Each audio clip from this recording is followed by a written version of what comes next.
This is part 3 of the series Circles, and this part begins with a discussion of congruent circles and related topics.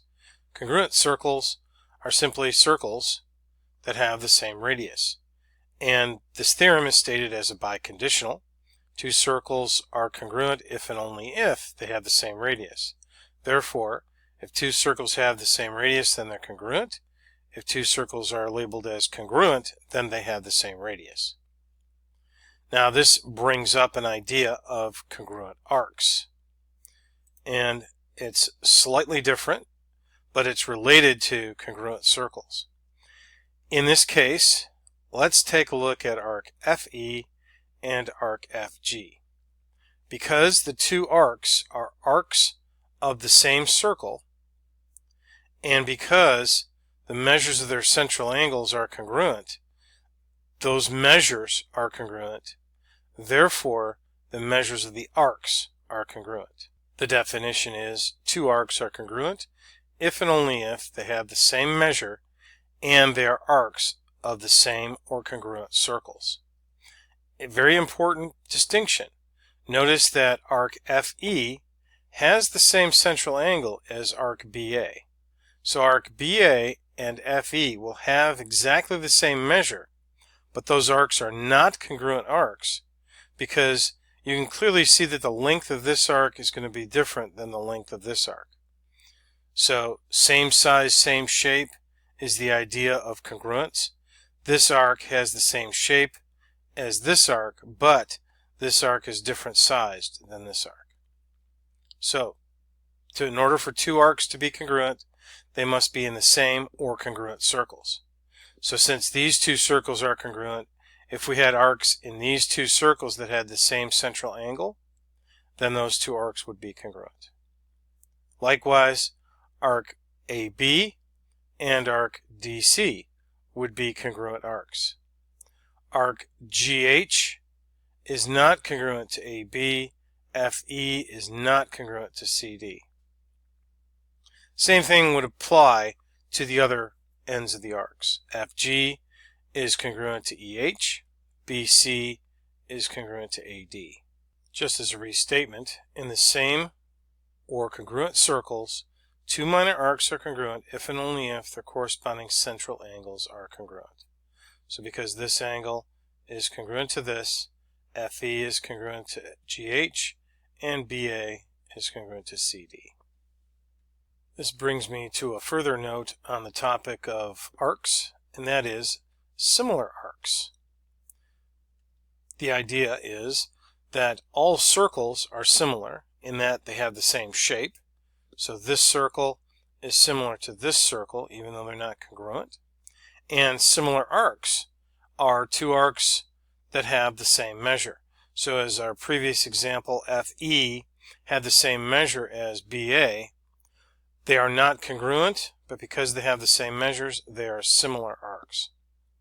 So that's the distinction between similar arcs, FE and BA, and congruent arcs, FE and GH. And now let's look at another closely related topic related to chords and arcs.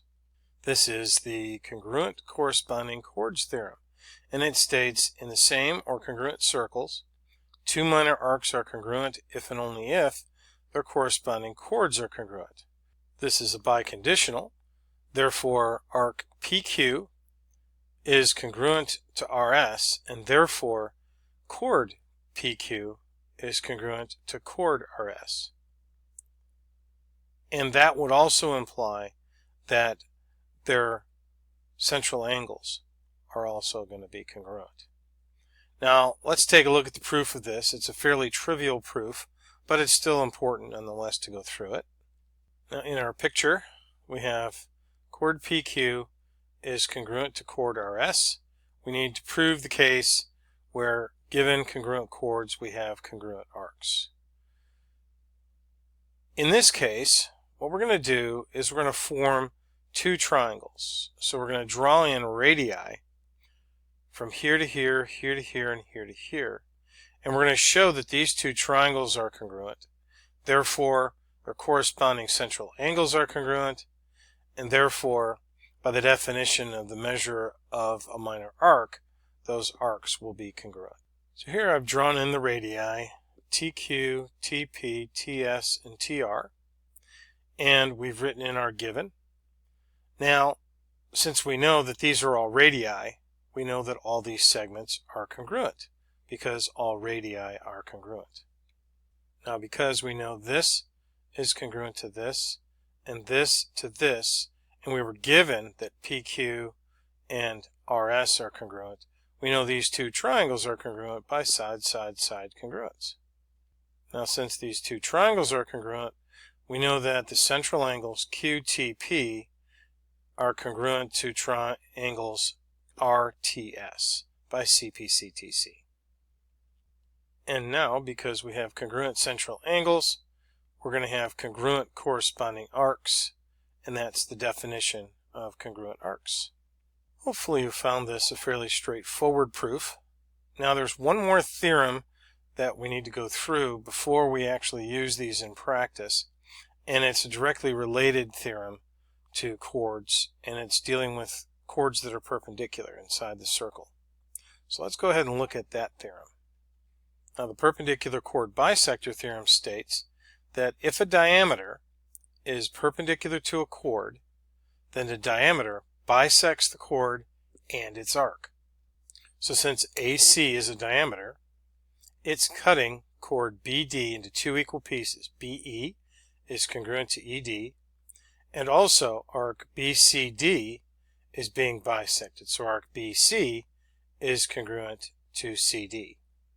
Now the converse of this theorem states that if a chord is perpendicular bisector of a second chord, so PR is the perpendicular bisector of this chord, then that chord is a diameter. PR must be a diameter. Well, let's go ahead and prove the perpendicular chord bisector theorem and see how this thing works. Now we're told in this picture that diameter AC is perpendicular to BD. So this is a right angle. The idea behind the proof, we're going to draw in auxiliary segments PD and PB, and we're going to show that those two triangles that are formed, being right triangles, we're going to show that they're congruent. And given that they're congruent, we will know that this angle and this angle are congruent by CPCTC, and likewise BE is congruent to ED by CPCTC. Therefore, if this angle is congruent to this, then this arc must be congruent to that definition of the measure of an arc and the definition of congruent arcs. So let's go ahead and get started with this. So I've gone and drawn in the radii PB and PD, and I've written in my given. Now I know that PB is congruent to PD because all radii are congruent. And I know that PE is congruent to itself by the reflexive property of segment congruence. Now, since PD and PB are both radii and they're congruent, and because they're both hypotenuse of their respective triangles, and PE is a leg of the triangle, I know these two triangles are congruent by hypotenuse leg.